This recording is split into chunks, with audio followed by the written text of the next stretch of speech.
नमस्कार, आप सभी का स्वागत है आज के वीडियो में। तो आज के वीडियो में हम लोग डिस्कस करने वाले हैं जीएस के महत्वपूर्ण क्वेश्चंस, और ये क्वेश्चंस आपके रिवीजन के पर्पस के लिए होंगे। तो आप लोग वीडियोस को पहले पॉज करें, क्वेश्चन को पढ़ें और उसका आंसर कमेंट सेक्शन में लिखें। तो स्टार्ट करते हैं। सबसे पहला क्वेश्चन लिखा हुआ है कि dash a sessile animal. Sessile animal ऐसे एनिमल्स होते हैं जो मूव नहीं कर पाते हैं। मान लेते हैं कि अगर यहाँ पे कुछ एनिमल्स रहते हैं तो वो सेसाइल हैं, इसका मतलब वो मूव करके यहाँ से यहाँ ट्रैवल नहीं कर पाएंगे, वो इसी प्लेस पे रहेंगे। उनको हम कहते हैं सेसाइल एनिमल्स, ठीक है। और वो डिपेंड करते हैं, यानी वो संबंध बनाते हैं प्लांट जैसे एल्गी के साथ में, और उसके द्वारा वो बड़े बड़े लार्जेस्ट स्ट्रक्चर्स को बिल्ड करते हैं जो बायोलॉजिकल ऑरिजिन की होती हैं। तो आप लोग हिंदी में इसको पढ़ सकते हैं, यहाँ पे पूरा हिंदी में क्वेश्चन लिखा हुआ है। तो वो क्या है? क्या पक्षी है? हम सब जानते हैं कि अगर आप लोगों को केवल इतना मीनिंग पता है सेसाइल का, अगर आपको मीनिंग पता है तो आप इसमें से ऑप्शंस को एलिमिनेट करके सही आंसर तक पहुंच जाएंगे। बर्ड जो होता है वो सेसाइल नहीं होता है, वो मूव करता है, उड़ता रहता है। मैमल्स की अगर बात करें, जो स्तनपायी होते हैं वो भी क्या होते हैं? मूव करते हैं। हम लोग मैमल्स हैं, मूव करते हैं, चलते फिरते रहते हैं। रेप्टाइल की अगर बात करें, सरीसृप, जो रेंगने वाले होते हैं वो सरीसृप होते हैं। बचा क्या है? बचा है मूंगा। तो जो कोरल है, इसका क्वेश्चन का सही आंसर क्या होगा? ऑप्शन नंबर तीसरा होगा, ठीक है। अब होता क्या है, कोरल जो होते हैं वो विशेष प्रकार के एनिमल्स होते हैं। कोरल जो होते हैं वो विशेष प्रकार के एनिमल्स होते हैं, और वो जो एनिमल्स हैं वो एल्गी के साथ में, यानी शैवाल के साथ में सिम्बायोटिक रिलेशनशिप बनाते हैं, यानी सहजीविता स्थापित करते हैं और साथ साथ रहते हैं, और बड़े बड़े चट्टानें डेवलप करते हैं। तो जैसे एग्जाम्पल के तौर पे अगर मैं आपको दिखाने का प्रयास करूं, तो यहाँ पे आप लोग इस पिक्चर में देख रहे होंगे कि ये पूरे विश्व की सबसे बड़ी प्रवाल भित्ति है। इसका मतलब ये सबसे बड़ी कोरल रीफ है, जिसको किसने बनाया है?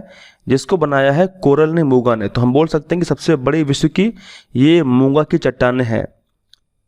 इसका नाम क्या है? तो आप लोग जानते होंगे, इसका नाम है द ग्रेट बैरियर रीफ, ठीक है। ये ग्रेट बैरियर रीफ है, और ये है कहाँ पे? तो ये ऑस्ट्रेलिया में है। ऑस्ट्रेलिया में क्वींसलैंड के पास में ये पूरी लगभग 2300 किलोमीटर लंबी ये कोरल रीफ है। तो अगर आपसे क्वेश्चन पूछे कि विश्व की सबसे बड़ी प्रवाल भित्ति कहाँ पे है, तो ऑस्ट्रेलिया, नाम है the great barrier reef. Question number 2, Thullal की बात करेंगे। थुलाल एक प्रकार का सोलो सेट्रिक डांस है जो किस स्टेट से बिलोंग करता है, आपको ये बताना है। तो यहाँ पे हरियाणा है, केरला है, या फिर गोवा, या फिर अरुणाचल प्रदेश। तो इसका सही आंसर क्या है? जो थुलाल डांस है वो किस स्टेट से बिलोंग करता है? तो यहाँ पे आप देख रहे होंगे, ये जो स्टेट है वो है केरला, और केरला में ही इस टाइप के डांस जो है वो किए जाते हैं, ठीक है। तो ये है थुलाल जो बिलोंग करता है केरला से। क्वेश्चन नंबर 3 की बात करते हैं। लिखा हुआ है कि force of attraction between molecules of same substance. इसका मतलब ऐसे सब्सटेंस हैं, पदार्थ हैं, जिनके अंदर जो अणु हैं, मॉलिक्यूल हैं, वो सेम है, ठीक है, सेम है। तो इनके बीच में जो आकर्षण बल होगा उसे क्या कहा जाएगा? तो इसको विस्कोसिटी कहेंगे, श्यानता, या कोहेसिव फोर्स यानी संसंजक बल, या सरफेस टेंशन, या एडहेसिव फोर्स यानी असंजक बल। तो बहुत ही आसान से क्वेश्चन है। हमें जानते हैं कि एक ही पदार्थ के अणुओं के बीच जो कार्य करने वाला आकर्षण बल होता है उसको हम कहते हैं ससंजक बल, यानी इसका आंसर क्या होगा? Cohesive force. ऑप्शन नंबर 2 इसका आंसर करेक्ट हो जाता है। अब जैसे यहाँ पे जरा समझने का प्रयास करते हैं, यहाँ पे ये पानी की एक ड्रॉप है, यहाँ पर दूसरी पानी की ड्रॉप है। अब क्योंकि पानी पानी है तो यह सेम सब्सटेंस होगा, और इनके बीच में जो ये ज्वाइंट हो रहा है, यानी जो आकर्षण, जो अट्रैक्शन है, वो क्या है? कोहेसन है, यानी कोहेसिव फोर्स इंडिकेट कर रहा है। तो यहाँ पे लिखा भी हुआ है कि water drops stick to each other, यानी ये आपस में अगर पानी की बूंद एक दूसरे को खींचती है तो ये कैसा है? ये कोहेशन है। अगर यही बात करें कि यहाँ पे पानी की ड्रॉप है और यहाँ पे कोई दूसरा एक सब्सटेंस है, दूसरा पदार्थ है, तो उसके बीच में अगर, जैसे मान लेते हैं ग्लास में पानी की ड्रॉप चिपकी रह जाती हैं, तो ग्लास और पानी के बीच में कौन सा बल कार्य करेगा? तो वो होगा एडहेसिव फोर्स यानी असंजक बल। इस पर भी आधारित कुछ क्वेश्चन एग्जाम में पूछे गए हैं, और इसके अलावा भी। तो आने वाले वीडियोस में हम उन क्वेश्चंस को भी प्रैक्टिस करेंगे, और क्लास जब होगी तो क्लास के अंदर हम लोग डिस्कस भी करेंगे फिजिक्स के अंदर कि किस तरीके से कोहेसिव और एडहेसिव फोर्सेस कैसे काम करते हैं, पूरी स्टोरी क्या है। क्वेश्चन नंबर 4 की बात करते हैं। लिखा हुआ है कूलाम पर सेकेंड, ये किसके बराबर है? तो हम जानते हैं कि कूलाम पर सेकेंड जो है वो एम्पियर के बराबर है। तो आप लोग ध्यान रखेंगे कूलाम पर सेकेंड किसके बराबर है, एम्पियर के बराबर है।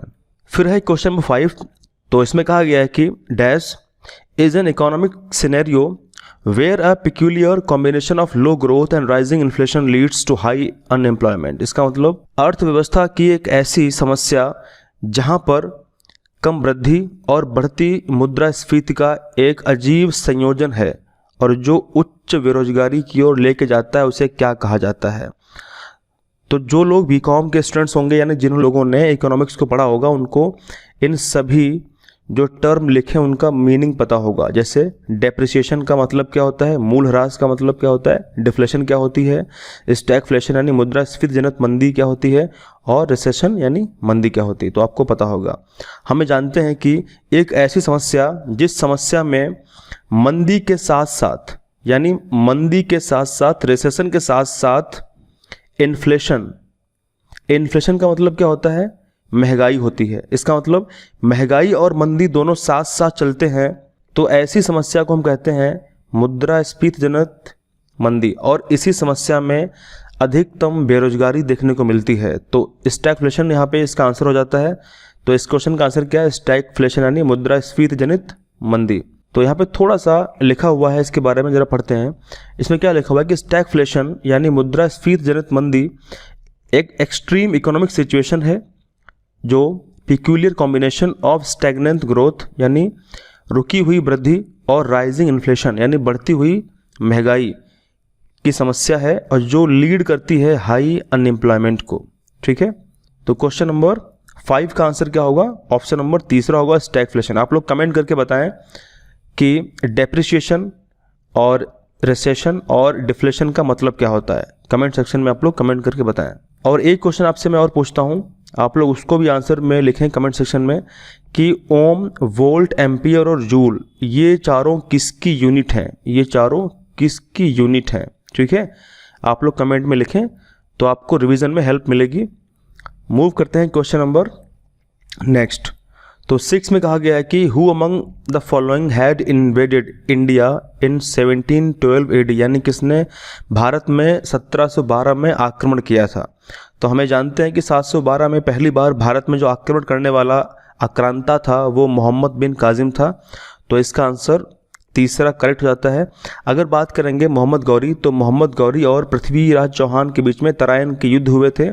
ठीक है, आप लोग डेट कमेंट में लिखें कि कौन कौन से युद्ध हुए थे और वो कब हुए थे।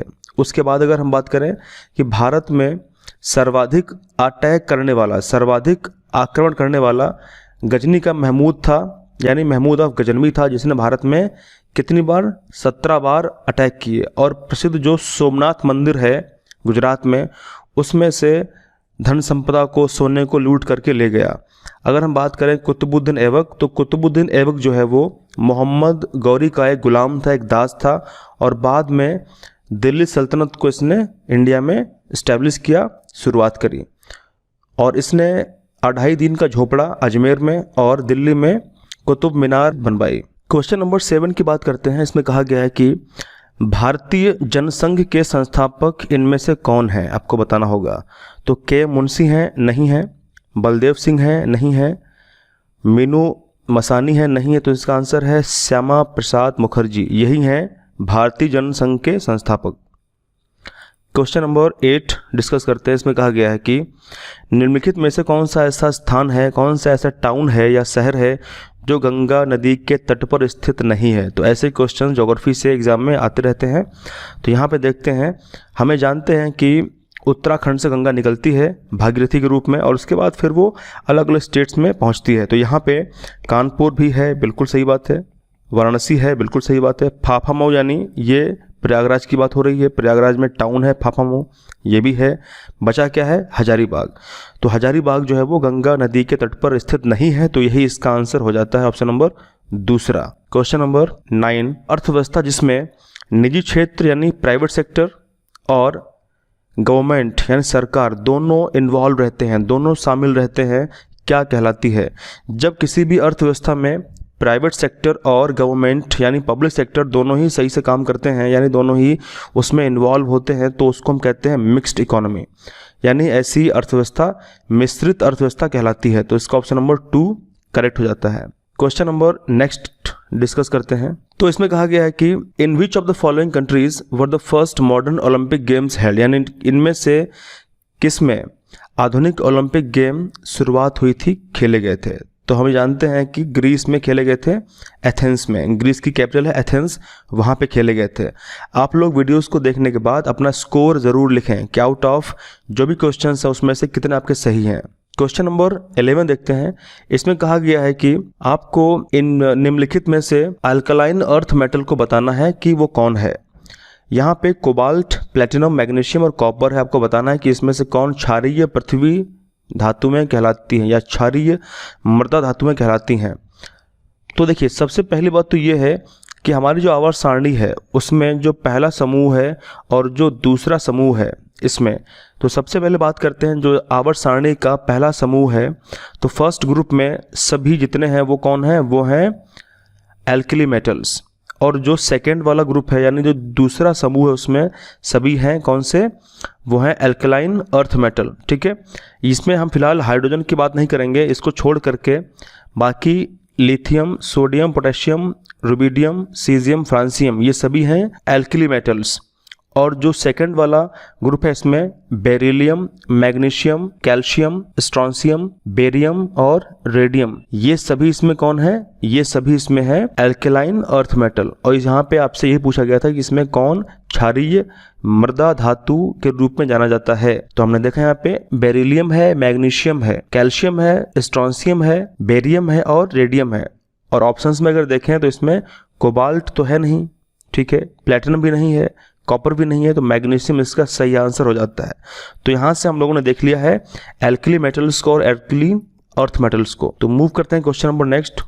तो इसमें कहा गया है, नेक्स्ट क्वेश्चन में कहा गया है कि विच सुल्तान एस्टैब्लिश्ड अ सेपरेट डिपार्टमेंट दीवाने कोही, यानी किस सुल्तान ने एक पृथक डिपार्टमेंट बनाया जिसका नाम रखा गया दीवाने अमीर कोही या फिर दीवाने कोही। तो इसका आंसर क्या है, इसका आंसर है पागल सुल्तान। आप लोगों ने इतिहास में पढ़ा भी होगा कि इतिहास में तुगलक वंश में एक पागल सुल्तान हुआ था जिसने कई बहुत सारे एक्सपेरिमेंट किए लेकिन वो सब फेल हो गए। तो इसका आंसर है मोहम्मद बिन तुगलक। तो मोहम्मद बिन तुगलक ने दीवाने कोही डिपार्टमेंट को स्टैब्लिश किया था। और ये डिपार्टमेंट अगर आपसे क्वेश्चन पूछे कि डील किससे करता है, तो ये डील करता है कृषि से, यानी जो एग्रीकल्चर है उससे ये डील करता है। इतना आप लोग जानते होंगे, ठीक है। अगर थोड़ी सी बात करें कि मोहम्मद बिन तुगलक ने कौन कौन से ऐसे प्लान्स यानी योजना बनाई थी पर वो सक्सेसफुल नहीं हो पाए। हम सब जानते हैं कि जो टोकन करेंसी है, ठीक है, उसको उसने लॉन्च किया था, वो फेल हो गई।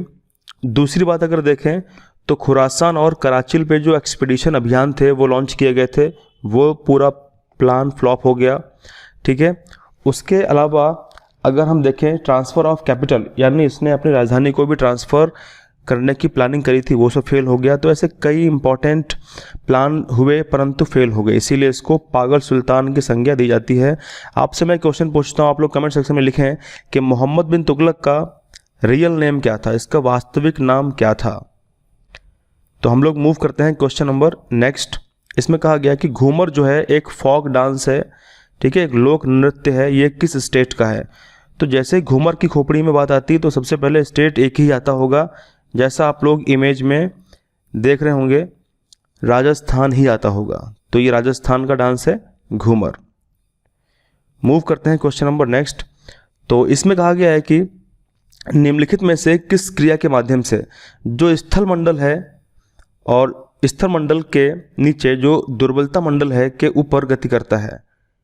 मतलब सिंपल समझने का अगर हम प्रयास करें तो इसमें कहा गया है कि ऐसी कौन सी प्रोसेस है, ऐसी कौन सा एक्शन है जिसके द्वारा लिथोस्फेयर एस्थेनोस्फेयर के ऊपर मूव करती है।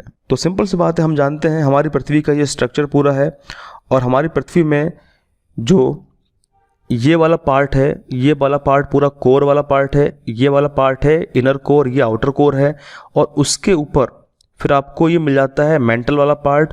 मेंटल के ऊपर ये वाला पार्ट एस्थेनोस्फेयर वाला पार्ट है और ये पिघली अवस्था में रहता है, और इसके ऊपर फिर है लिथोस्फेयर यानी एस्थेनोस्फेयर यानी दुर्बलता मंडल के ऊपर कौन है, स्थल मंडल है।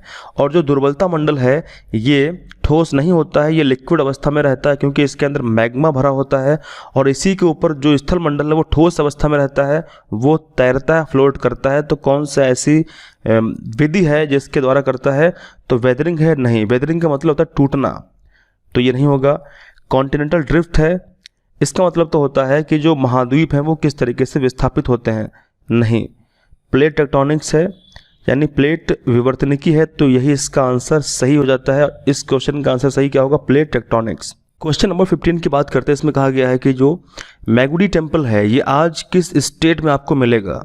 तो इसका नाम कहीं कहीं पे मेगुटी भी लिखा मिलता है, मेगुटी या फिर मेगुडी टेम्पल आपको आज किस राज्य में मिलेगा? तो इसका आंसर है कर्नाटक में मिलेगा। ये विशेष प्रकार का एक जैन टेम्पल है। अगर आपसे पूछे कि कौन सा टेम्पल है तो ये जैन टेम्पल है, ठीक है, जो कर्नाटक स्टेट में है। नेक्स्ट क्वेश्चन की बात करते हैं। इसमें कहा गया है कि महान भालू नामक जो नक्षत्र है, जो तारामंडल है, वो कितने चमकीले तारों से मिलकर के बना है? यानी how many brightest star is the constellation called great bear? तो महान भालू जैसी आकृति बनाते हैं कई तारामंडल हैं मिलकर के, तो उसमें कितने स्टार शामिल हैं? 9 हैं, 5 हैं, 7 या फिर 3? तो इसका आंसर है कि उसमें 7। भालू जैसी आकृति बनती है तो उसमें 7 स्टार हैं। अब यहाँ पे आपको मैं दिखाता हूँ किस तरीके से ये आकृति बनती है। तो इस तरीके से 7 सितारों के द्वारा एक सितारा ये है, इस तरीके से 7 स्टार के द्वारा क्या होता है, एक भालू जैसी आकृति बनती है। तो आज के वीडियो में हम लोगों ने जो क्वेश्चंस को देखा है वो सारे इंपॉर्टेंट क्वेश्चंस हैं जो पूछे गए हैं अलग अलग एग्जाम्स के अंदर। और आप लोग कमेंट सेक्शन में लिख के बताएं कि आपका इतने क्वेश्चंस में से कितने मार्क्स आपके बन रहे हैं। और नेक्स्ट वीडियो के लिए फिर हम बात करेंगे अगले वीडियो में, और उसके अंदर भी हम महत्वपूर्ण क्वेश्चंस को लेकर के आएंगे। आप लोग कमेंट में ज़रूर बताएं कि आपको कैसे वीडियोज़ लगे हैं, उसी के आधार पर फिर आगे वीडियोज़ बनाए जाएंगे। Thank you very much. जय हिंद, जय भारत।